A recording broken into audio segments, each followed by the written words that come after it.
Okay, we're, time are we? 7:24, we'll call the meeting to order.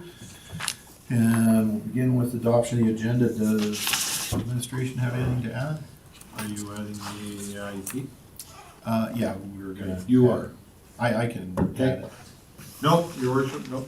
Okay, and just under the discussion we had earlier with Counselor, we were gonna have just a quick information session under 5.1 for the Alberta Advantage Immigration Program, and just how that works.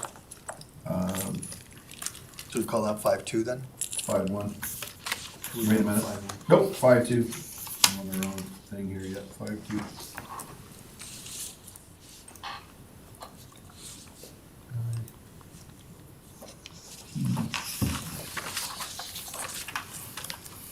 Anything else from council?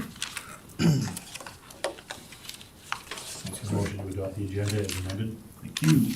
Any discussion on that motion? All in favor? Any opposed? That is carried. That'll bring us to adoption of the minutes for the Governance and Priorities Committee meeting 16th November 2022. Any errors or omissions on that one? And I don't see any. I'll make a motion to adopt the minutes as presented. Thank you, Councillor Copeland. Any discussion? All in favor? That has passed. Business arising, item 4.1, public input session. And this is on the page of my agenda still. Page 6, if you're looking. I got it. I got it. Okay, Corinne, you're gonna keep us on track here. You know I will. So at the request of this committee, administration researched public input opportunities from a variety of municipalities across the province, both urban, rural, small, large, just to see what other municipalities are doing in regards to public input sessions. So I did capture the opportunities that we learned about. The most common occurrence is what this municipality is doing right now, which is an individual or group requests in writing to administration and then lands on the agenda following. So that is the most common, which is what Woodlands County is currently doing.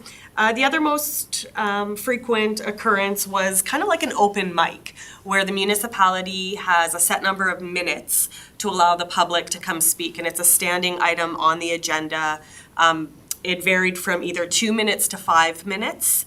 It was a maximum period on the agenda, so generally it was 15 minutes. Some municipalities had 5 minutes, so it's like you have 2 people that can speak, and that was that. There were 2 different occurrences, one being related to an item on that agenda, one being any item related to the municipality.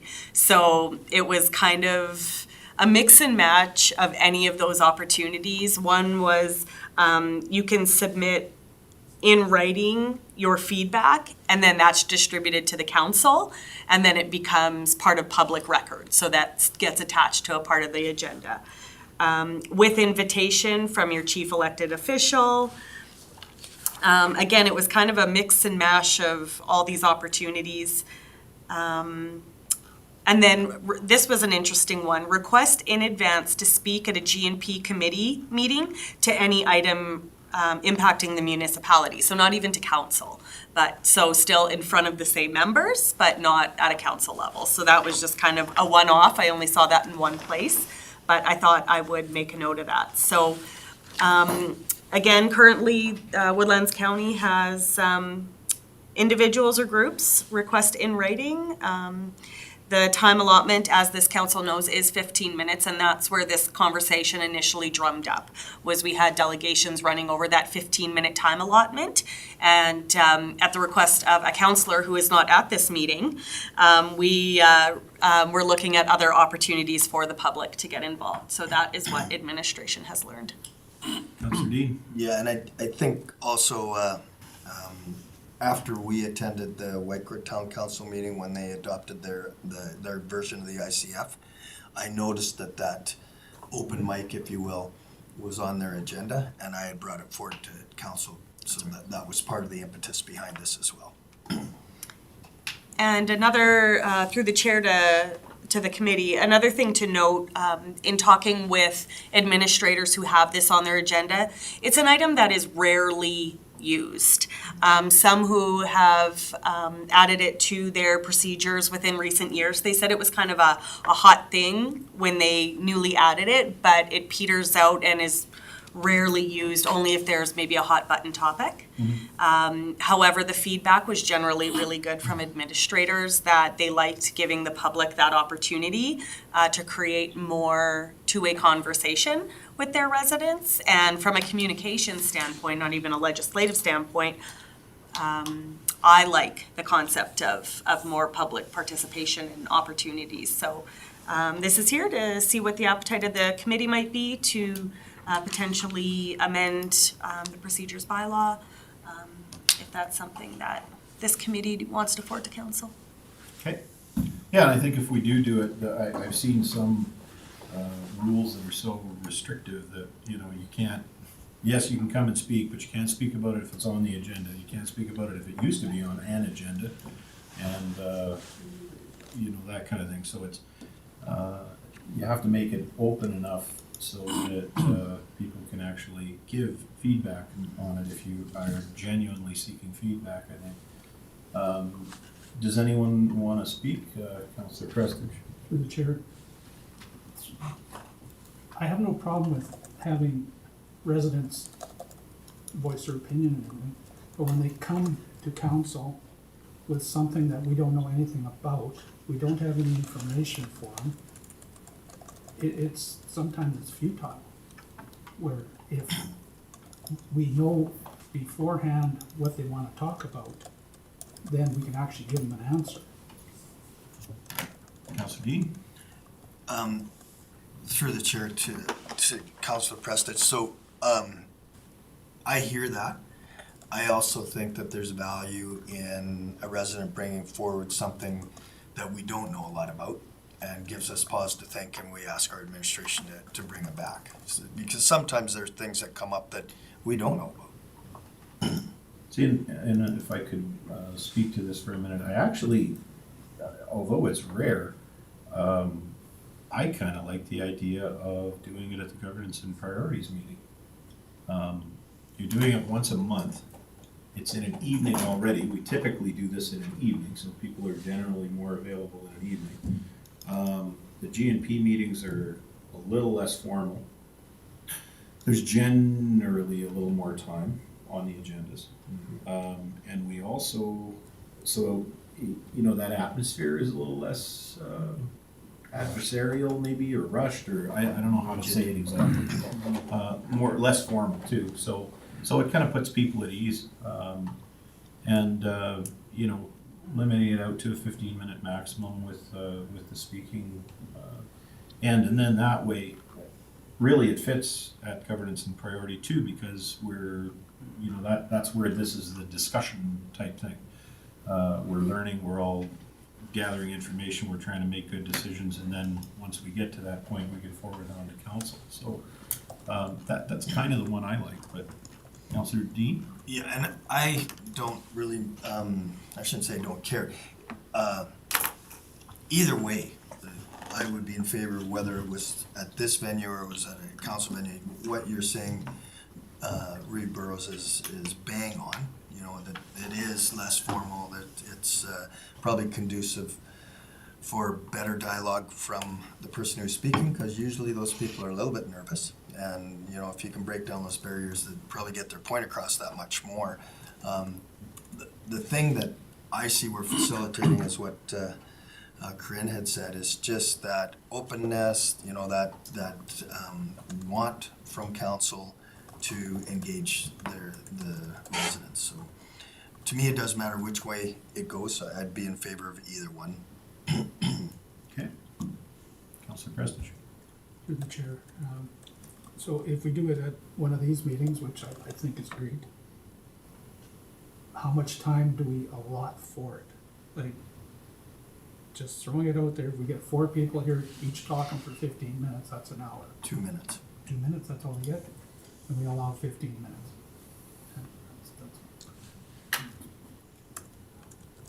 Councillor Cush? And say even if it you know, at a GMP level, say the discussion, because sometimes you might have the thing and, you know, their speech and the discussion could be a good discussion and it might end up running a little bit longer. We're a little less time constrained in this than we are, especially if you have delegations and everything else in your council meeting. I think it would be better to do them here versus in a council meeting. Councilor Cook. Yeah, I would agree with that. I like it because we don't make a decision anyway. It gives us time to direct whatever that subject matter may be to where it has to go. And so it solves the problem that Councillor Dean was talking about, where we maybe get something that is unexpected, but we really don't have to give an answer. So, yeah, I think that GMP would be a great place for it. All right, so we're thinking 15-minute max, and speaking for how long each? Just said 2 minutes. Yeah. 3, let's go, if we went 3, we could go 5.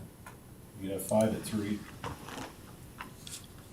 2 minutes is tight. It is. Yeah, by I the time think, you introduce yourself, it's already over. well, think about RMA, they give you a minute, and these are supposed to be professional elected officials, and usually the mic gets cut off on them. So. That's the problem. And it's not, I don't wanna cut mics off on people, like I don't wanna get into that situation. 3 minutes is, Could you do Councilor like Williams. 2 to 5 minutes, depending on how many show up? Like do a maximum of 5 minutes. If there's 2 or 3 that show up, they get 5 minutes. If there's 4 or 5 that show up, they get less. Yeah, a more complicated version of that is you can, I've seen it where people will actually give their time to somebody else. If you know what I mean. So, The option at the discretion of the committee can always be added into those terms also, right? So in the event you have an individual participating, we can have a line item within that procedure that identifies at the will of the committee, their 2 minutes can be extended to 3, 5, whatever again. Like our current delegation is, you know, Yeah. they have 15 minutes or can exceed at the will of council. okay. And our current GNP structure is that we do this once a month, correct? Or is it as needed? It is once a month, with the exception of July, August, and December. And through the chair to all of committee, one item that we are missing on the terms of reference of this committee is having the 1-year term scheduled. So that is actually on the terms of reference, that at the org meeting, we're supposed to have this scheduled for the year. And I know right now we're being a little more flexible on an ad hoc month by month. So I would recommend that in the event that this is something that the committee wants to forward to council to add on to the procedure bylaw, is that the committee sets the dates for the remainder of the term through to the end of October. That way it does allow the public opportunity to know what's upcoming and if they have something fitting that they know, opposed to less notice. And then we're also in compliance with the terms of reference for the committee. Okay. All right. Everybody happy with that? Yeah, I don't think we came to a conclusion as to whether it was 2 minutes or 2 to 5. Well, I think what we were talking about was trying to build some flexibility into it, kind of up to a 5-minute per presenter with a 15-minute max, the discretion of council, something along those lines. And you said you can make the procedures a little flexible. Yep. So, Okay. I mean, I've been at meetings where I'm yelled at for 5 minutes solid, and you know, I'm a big boy. That's what I signed up for and everything. But it doesn't necessarily achieve anything. Is the problem? I'd like to make sure that this. I'd like to make sure that something like this is not just so that people can criticize, but also constructively help shape the community around them. That's all, and our information and activities. So Through the chair to the committee, I do think that it would be beneficial to have a set time, whether it's 2, 3, or 5, and then add in the notation with the discretion. So that way we do at least have one starting point, and then in the event it's a robust conversation the committee wants to continue, then there's that option. Okay. With Councilor Crush. the recommendation from Corinne there, I would recommend 3 minutes, just so that, they might be able to get everything out that they need, 2 minutes or whatnot, but I don't want to, like you said with RMA, chokehold them into having a rush to get to the point and end up missing maybe something longer in there. Okay. 3, 5, Councilor Dean? I think everybody's saying 3. Yep. I'm trying to craft a motion here. Do we, you've got it? You got it there? Even if you can just read it as it's recommended, I have the notations captured, and then we can add it into the meeting procedures bylaw. So then the next question is, do you want a separate motion that asks council to identify the dates for the GMP meetings? We can address that later on the agenda in meeting date Okay. at 6.1. Okay. And then the committee can make a recommendation whether we do it here or forward that to council. Okay, so I'm prepared to move that the Governance and Priorities Committee for public input session within the meeting procedures bylaw to council for their consideration. Thank you, Councilor Dean. Motion's on the floor. Any discussion on that motion? I'll call the question. All in favor? Any opposed? That is carried. Try to turn my agenda over. Meeting procedures bylaw refresh. Corinne, you want to take us through this one too? I do. So speaking of the meeting procedures bylaw, and now adding the public input session, in the fall, at a governance and priorities committee, we had talked about looking at opportunities to strengthen the current procedures bylaw. It hasn't had a lot of updates done, with the exception of changing mayor to Reeve last February. And administration had the opportunity to look at other meeting procedures bylaws around the province, as well as look at the MGA Roberts rules to see where there are opportunities, and there certainly are.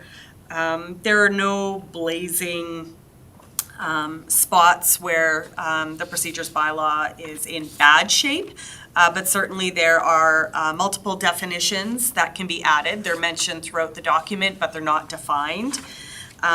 Something that was talked about at the strategic planning session in March was Robert's Rule of Order and how to use it within the procedures. The comment was, and maybe CAO Frank can help me as I wasn't at the session, was that council should have a procedures bylaw where they don't need Robert's Rules of Order, that a council should have its own bylaw that has its procedures nailed down, where you're not needing to refer to another set of rules.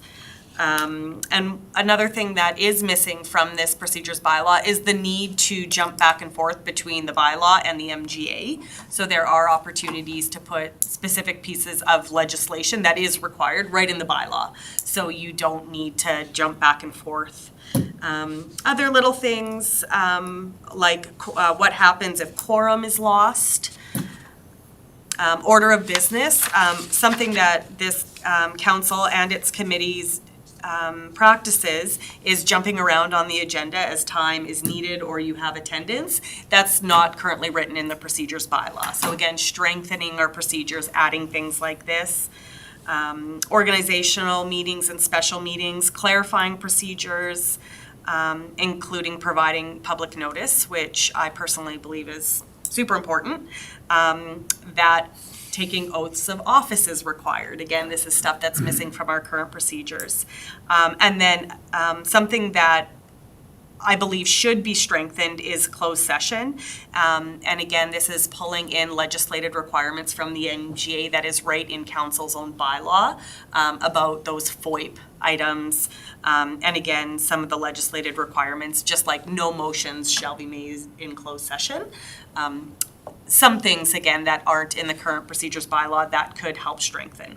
So these are some of the items that administration found through their research should council, should this committee recommend to council in having a look at a refresh of the bylaw. Okay. Councillor Kush. So it sounds like Corinne basically captured all of that there, that it should be something we look at. So I'll go with the recommended action here, that the GMP committee direct administration to refresh the meeting procedures bylaw as discussed and forward it back to council for consideration. Okay, motion's accepted. Geez, I thought we were gonna have a quick conversation about it, but, You are now. yes, yes.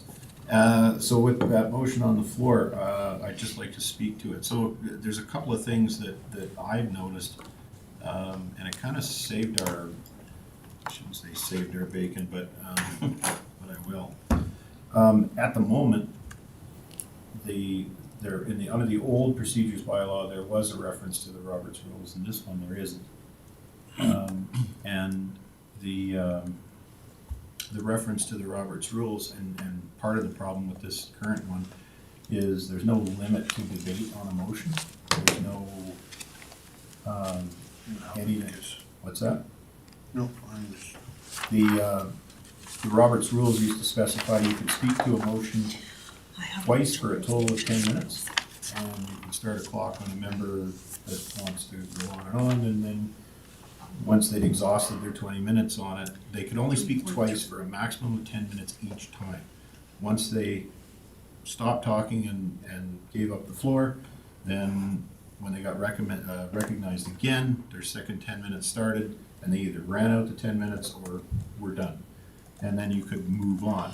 And I just don't want to get into a situation where we end up, endlessly speaking to a motion, kind of filibustered, I guess, for lack of a better term. So that's one thing I'd like to make sure that is considered in the meeting procedure bylaw. Your worship, just our current procedure bylaw does have the Roberts rules. It does. As, I thought we talked about that and said it didn't, but I thought it had. Okay, it is. It's in under 3.3.4. okay, We're recommending to remove it so that, with the understanding this is your meeting, so you as a council set your rules, right? As long as they're not illegal in accordance with the MGA, right? yep, The only caution that about the MGA that you always have to be aware of, if the legislation changes, you also then have to change your procedure bylaw if you have it written in. That's the only downside of reduplicating it, but it gives you a comprehensive procedure bylaw that you reference only once versus having to look elsewhere. yeah, and to save us from that, is there a statement that can be added to the meeting procedure bylaws that if anything in these meeting procedures contravenes the MGA, the MGA shall prevail, or? Yeah, we have that, It's back in It is 3.3. in there, It's isn't on it? precedence, yeah. Precedence. That's pretty standard, so. The only other thing I noticed when I was going through here, and as the chair, I should have been doing this differently, but under the notice of motion, it says there's no debate on a notice of motion. that's correct. So, Makes sense. well, does it? Yeah. Because the notice of motion is to try and get something on the agenda for the next meeting. So if you want to try and persuade people, only one individual, one that brings that notice forward, is able to speak to it. And then there's no discussion on that. Having no debate means there are no questions, there are no anything. And then you immediately move to the vote on that. So you kind of don't get a good back and forth on it. Councillor Dean? That's not how I read that, John. What I read is a notice of motion is, we want to talk about road paving, and there's no discussion whether that's going to be on the next agenda, but then the discussion about that motion will take place at that next meeting. So it doesn't preclude So basically, if I want to put forth a notice of motion, Mhm. it's there. And then when we get to that meeting where that motion is then discussed, that's when the discussion takes place. So you don't have discussion twice. Yeah, it's not how I understand it, so. Yeah. Just, I think just so that we can keep in compliance with meeting rules, I want to just withdraw my motion. Oh, we're still talking about, I just, it just sounds like we might have been a little premature. It- and it's we had a okay. Conversation coming, so. we're still talking about Okay. the Yeah. forwarding forward, so we're within rules, we're okay. Counselor Prestich? I think when you do the notice of motion, you vote on getting the motion, or the motion passed. You're not discussing the topic, just the motion itself. So, let's say you wanted to do a motion on paving, we vote on it, you could get voted out saying, no, we're not gonna talk about it. We don't want that motion, or that coming to the agenda. So that's where there should be some discussion, where you can say your piece, why you want that. Sure, yeah. I'm not fussy either way, but I think what I've sensed with this council is that when somebody puts forth a notice of motion, there's been a few, there haven't been a bunch. Clearly, that councillor wants that topic discussed, and everybody's respected that. So I hear what you're saying, but Yeah, you could run into a topic where you could, you're yeah, by yourself. yeah. Well, and to be fair, you could run into a topic that you're not, I mean, take this, let's say there's a by-election, we end up with a relatively new councillor who has a difficulty getting a point across, and these rules aren't just for this council, we wanna make sure that we're setting up the next council for success as well, whether we're here or not. 9.72. I know Guess that's. you don't typically use these rules Oh, yeah, I have it. strictly unless there's a problem necessarily. So Right. having the history that I did, I'm sensitive to that. That's all. So Councilor Dean. help me out here, and I'm sorry, this is gonna come across as a rather ignorant question, but I don't know. Do we vote on a notice of motion? Yes. Yes. Oh, so it is voted on, okay. So a notice of motion, the way it's currently written is, let's say I'm bringing the notice of motion forward. I say I'd like to make a notice of motion that we discuss whether or not we're going to paint the sidewalk purple, all our sidewalks purple, something like that. There might be a really good reason for me to want to bring that forward, but at the moment, that's the end of the discussion. The way that the procedure is written, unless I'm reading it wrong, is with no debate means once I stop speaking, there's an automatic vote on it, just like a motion to adjourn. There's no debate on a motion to adjourn. You call the question immediately.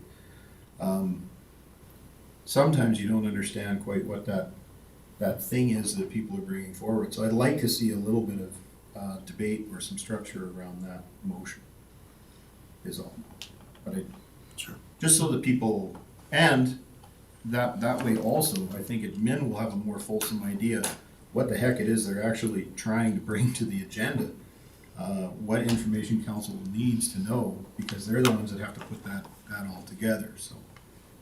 Corinne? Just to clarify there, Chair, so the way it currently reads is a notice of motion is not debatable. However, the member presenting the notice may speak to the notice for a period not to exceed 5 minutes. Right. So currently, the way it reads is that the council wants 5 minutes worth or whatever's worthy of content. So administration is still capturing, and also council, what the topic is. However, but you're right, it's not debatable. Still voted on, but not. Right, nobody else should speak but the mover. That's the way it's currently written. And then the next thing that gets said is the chair calls the question. Correct. Right. So that's all. And I think we captured that. Is there anything else speaking to the motion that's on the floor? Councilor Williams. The only one meeting of council, it says meetings will be held at the municipal office located in number 1 Woodlands Lane, Whitecourt, but it doesn't say anywhere that we might hold it in the fort. Did we change that? Through the chair to Member Williams, in my notes that I've made about the refresh, I've captured items like that about holding it at the regional office, et cetera. So that has been captured in the notes for the refresh. Not that we have them there all the time, but just have the option to, because in here it just says. That was done That was all. Yep. change with the last council when they went to meetings only here. I remember when it was I done. know, but we also had it where the options was. Okay. Anything else? All right, I don't see any other debate, so I'll call the question. All in favor? That is carried. And that will bring us to item 5.1, municipal advertising. Corinne. Oh, hi, committee. So, as some people may have heard, particularly those who are in the Whitecourt area, the Whitecourt Star announced that they are no longer printing newsstand copies. They are only printing copies for those who have annual subscriptions. It is a cost recovery effort. They didn't provide any more information on the financial situation that the paper's currently faced. I did have a phone call with one of our sales gals, and she identified to me that the Star has just over, right now, at the beginning of January, just over 300 annual subscribers. They are anticipating that that number will increase as the public learns that the only way they can get their copy is through a subscription. They have left that value at a reasonable 57 and change dollars for the year, and that copy gets mailed to your mailbox. So while that might not be as convenient, that's the option that they have found. So while this topic came up from a communications perspective, we were looking at the municipality's advertising and how that might impact here. There, of course, is the Whitecourt Press that is still available on newsstands. So the municipality still is within current legislated rights to be able to advertise to our public here. And then part of that conversation is, I think it was 2019 or 2020, the MGA added flexibility to advertising for those legislated items that do have to be advertised to the public. And they added the ability for a municipality to have an advertising bylaw. So the municipality wasn't forced to advertise those legislated items in the local newspaper. Being that the public's getting their information online, and unfortunately in some smaller municipalities across the province, they are losing their local paper. It's just part of it. So that bylaw is to give municipalities an option to get out of that legislated requirement to need to advertise, like your public hearings, for example, we have to advertise those. In talking with other municipalities around the province, I have yet to find any municipality that has gone solely digital. Administration nor councils have wanted to take that print option away from their public. Again, I haven't found any reason to back it, nor has an administration or council looked for that option. The MGA has allowed for that flexibility. So at this time, administration just wanted to bring it to the committee's attention that our current practice is only what's in the MGA. We do not have an advertising bylaw. The municipality could look at an advertising bylaw. partly to add some flexibility for the municipality if the municipality wanted to advertise online. What a lot of municipalities have done is still advertise in the newspaper. However, they're keeping the portion in the newspaper very brief and directing the readership who want more details to the municipality's website. So that is a very common practice now that most municipalities are doing. In the event that this committee wants to see what a bylaw of that nature might look like, administration is happy to prepare that. But I just want to be very clear, administration is not recommending discontinuing advertising in newspapers. It's something that's still important to our readership, and we want to ensure that we're continuing to do that. However, again, we could save the municipality a few advertising dollars by reducing the amount of content. You'll notice on the second page of your RFD, administration has provided newspaper advertising values for the first 3 quarters of 2022. And this is, again, only for these newspapers in addition to the 5-year funding agreement with Woodlands Express. This does not include legislated items like advertising in the Gazette, for example. Okay. Any questions? Councillor Coker. Yeah, I'll make a motion that the Governance and Priorities Committee direct administration to draft the advertising bylaw for the committee's review. Thank you, Councillor Coker. Any discussion on the motion? Councillor Dean. Yeah, just want to clarify, so this draft bylaw is going to come back to this committee, not to council? Certainly can. That's what the recommendation says, right? Through the chair to the committee, I think it's important that when administration drafts this bylaw, it comes back to the committee for conversation. The bylaw isn't drafted yet. Administration would like to do further research in comparable situations, rural municipalities.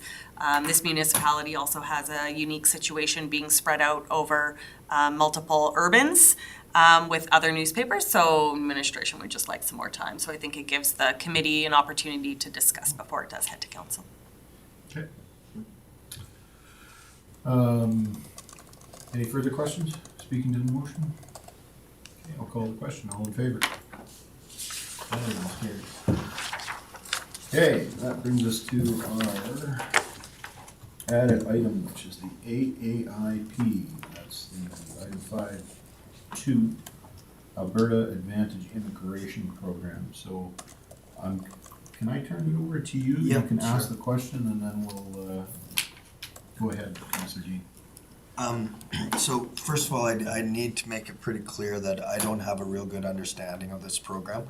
I have the basic overview is to help enable companies that are having a difficult time recruiting employees in that process. But Bert would do a better job of explaining to council how that help is initiated within the program.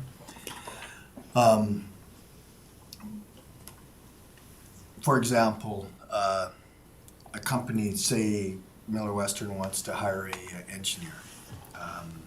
There's a process, an immigration process that they have to follow.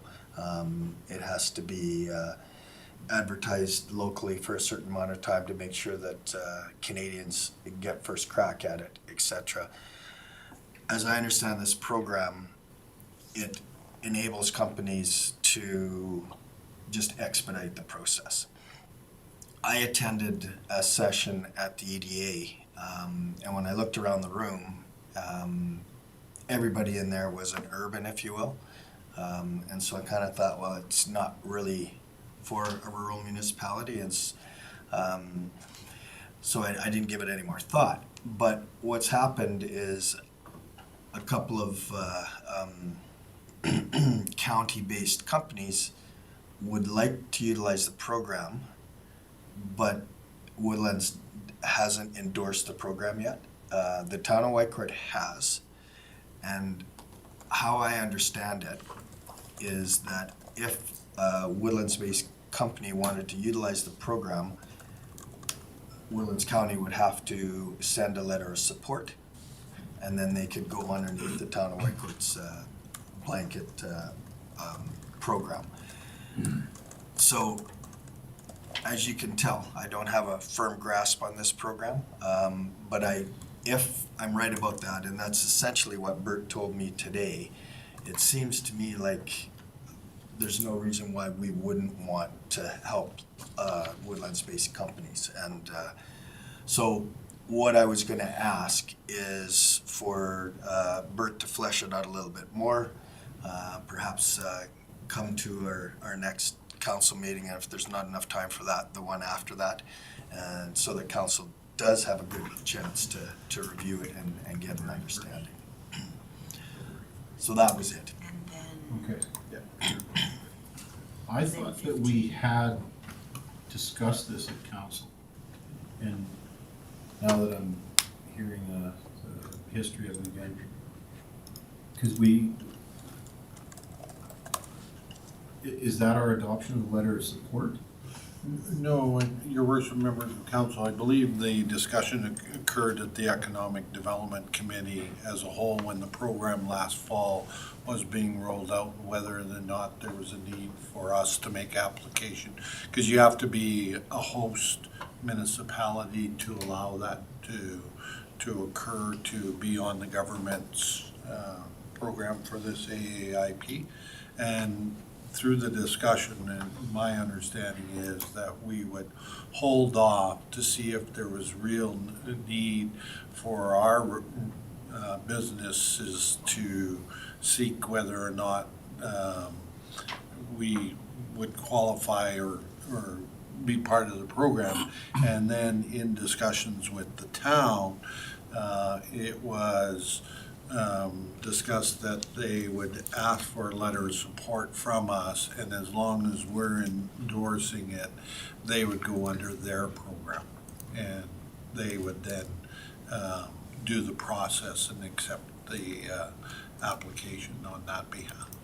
So that was kind of the thought process as we went forward, right? But, I mean, it doesn't hurt to have a presentation from Mr. Roach in regards to giving council the full details and the actual.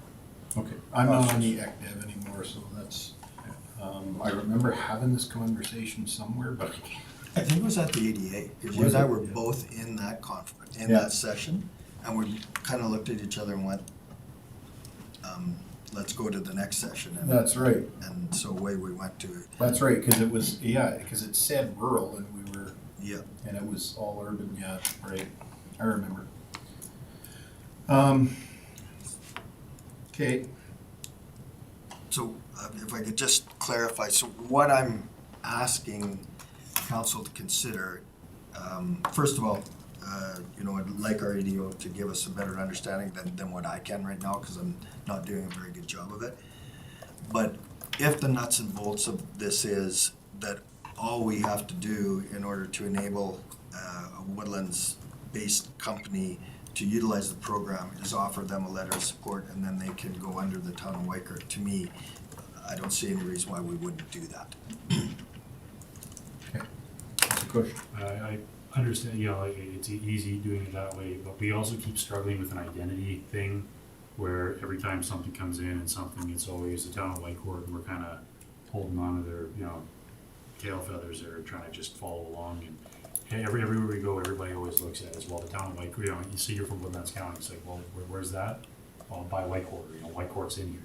Is this one of those things where, like, I'm not completely, I'm not against it, if it helps residents out and whatnot with their business and their needs to keep going, but would it be more beneficial for us to possibly fill out an application on our own and have our name out there, not just by the town in this one still? Maybe it's a long-term goal Maybe, instead maybe. of, but I don't know the extent of work. exactly, I don't know either. Yeah. Okay, well, it sounds like something we want to probably get a little more information on. I don't know if there's time to get it put together for the next council meeting, and I don't know what that agenda is. Our agenda's full for the 16th, but we can have it February 1st. Sure. Yeah. Okay, And I know that we have reached out to, the, casino people and said that they also asked for that question and the letter of support, and we said, well, they're federal jurisdiction, it wouldn't come through us anyways. Right. Right, so they were approaching the town to see if they could run under their program too as well, so we'll get the information, we'll present it to council on February 1st, and then provide a recommendation to council as well. okay. Yeah, and I know, I've talked to a couple of young people looking for work, and I know they filled out lots of applications, and it's interesting, because at some of the entry-level jobs, they say, oh, we can't get people. And they're not getting responses on some of these things, so there's a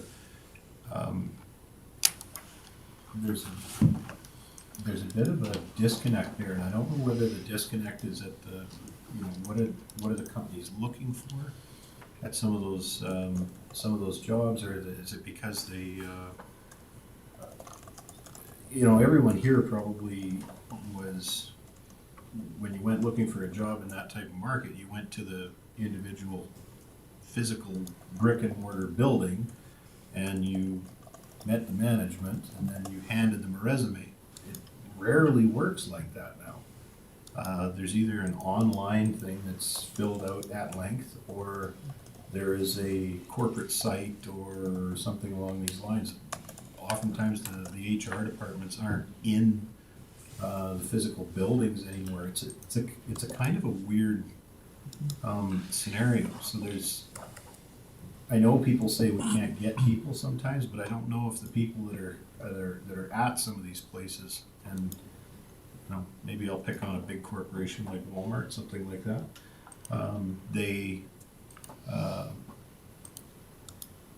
To my understanding, their management never sees those online applications.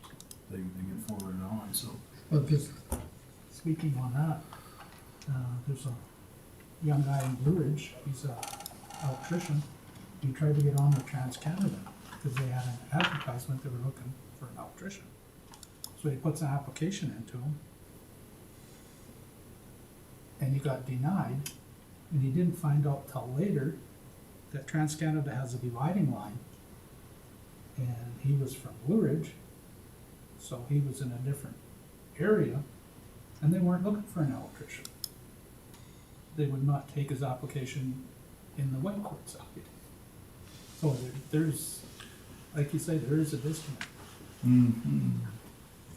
Councilor Dean? Now, with respect to this particular program, I don't think any of us have any direct knowledge or experience with this program, and I think it would do us all a good service to have Bert come in and explain it, because what the example you're using, maybe they're not really relevant to what the program, the intent of the program. Maybe they are, but we don't know, and we could sit here and speculate all night. So.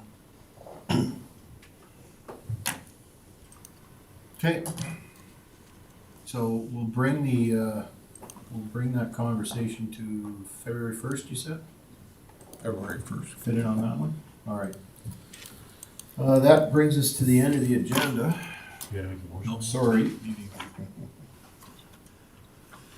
got meeting dates, 6/1. Chair, we just need a motion on that 5.2 for Okay. AAIP, please and thank you. Do you want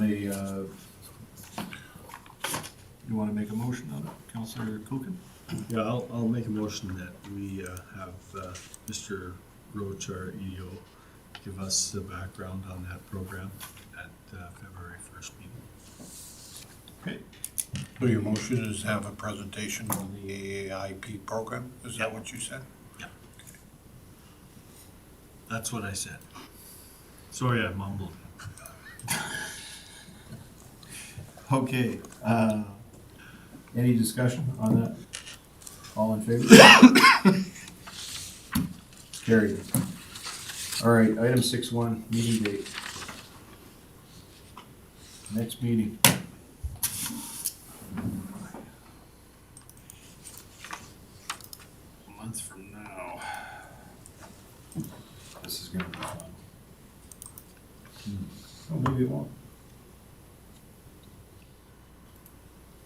What, night works best for you?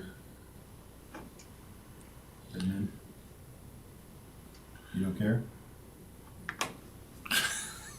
You always remember the council. It's up to council. I know that, as provided it's past 6 o'clock, you're good any nights. Yeah. Councillor Williams, right? Sounds like Councillor Cush is good any nights now, and it's Councillor Wilhelm that, His is 5 p.m. his is after 5 p.m. But yours is 6 is like, I can Best. for sure do 6.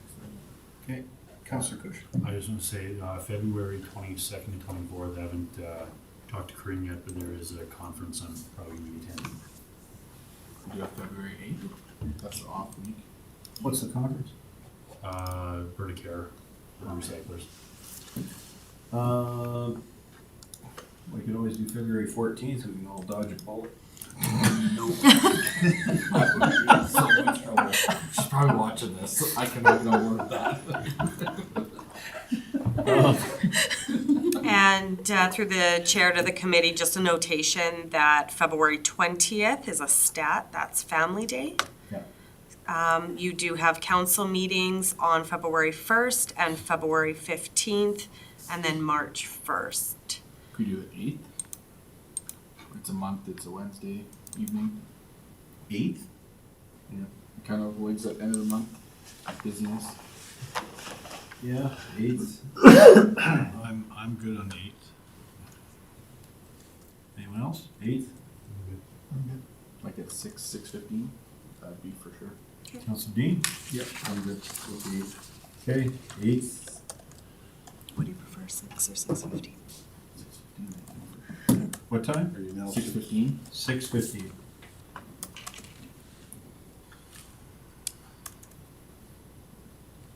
And- 6:15 works for everybody? And Chair, if I may, if the committee would like to make a motion that we finalize dates for 2023 for this committee also.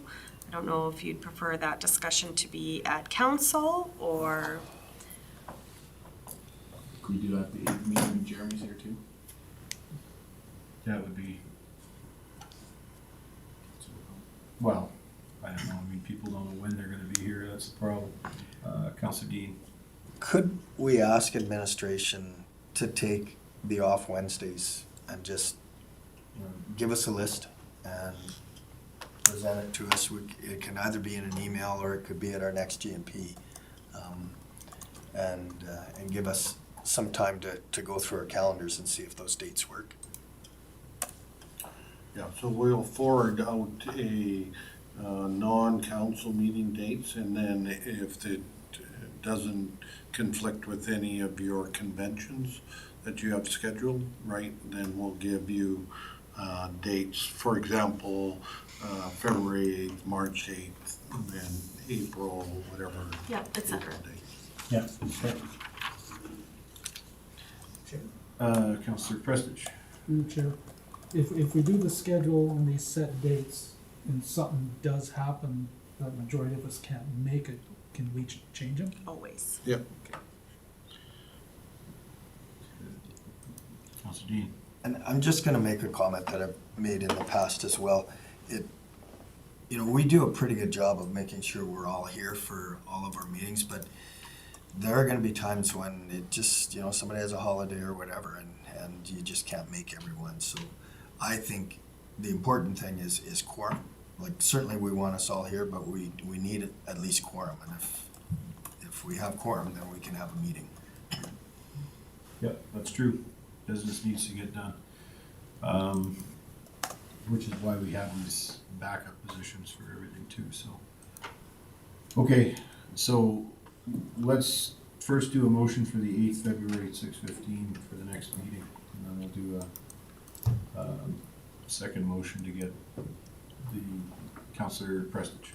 I'll make a motion that our next meeting is February 8th at 6:15. Okay, any discussion on that date? All in favor? Okay, that's carried. All right, and then Corinne, you want a motion to put the dates out so we can look at, I kinda lost track of where we're gonna be for the motion here. Your worship, if council, if this committee allows us, we'll put a schedule together, we'll send it out in an email, and then you'll have that discussion at the next meeting where everybody can say yes to these dates or no, this date is absolutely out. Right, and then at the next, P&G meeting, you then can set your schedule. Okay, and I know we have one meeting coming up in the fort, right? Monday. On Monday at 5:30. Yeah, that's the one. Just thought I'd bring that up so that, because it'd probably end up being me like the last time I showed up here and went, oh, really? And then you So got mad a if I half an drive all hour the to way get here. here. It's in the fort. Okay, so that gets us past the agenda. If there's nothing further, Motion to adjourn. all in favor? We are adjourned.